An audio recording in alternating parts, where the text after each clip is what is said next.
12 కిలోల బంగారం.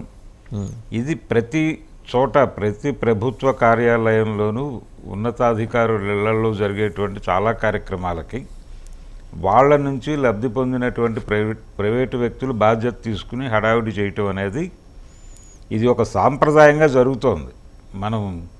మీరు ఏ పెద్ద అధికారి తాలూకా వివాహం కొద్దిమంది కాకపోవచ్చు, కానీ మెజారిటీ ప్రభుత్వ అధికారుల ఇళ్లలో జరిగేటువంటి వేడుకల వెనకాల సీరియస్గా దర్యాప్తు చేస్తే ఇలాంటి కేసులు చాలా దొరుకుతాయి మీకు. అందులో ఈ థామస్ ఒకడు. థామస్ సరే, అంటే ఇందాక ఈరోజు చూశారు బండి సంజయ్ గారి కామెంట్స్. ఆయన తిరుమల వెళ్ళి శేషాచలం కొండల్లో స్మగ్లింగ్ చేసిన ఎర్రచందనంతో వీళ్ళు ఏ స్థాయికి ఎదిగారంటే పెద్ద పెద్ద సంస్థల నిర్వహణ చేసే స్థాయికి ఎదిగేశారు, ప్రభుత్వాలను కొనేసే స్థాయికి ఎదిగేశారు అన్నట్టు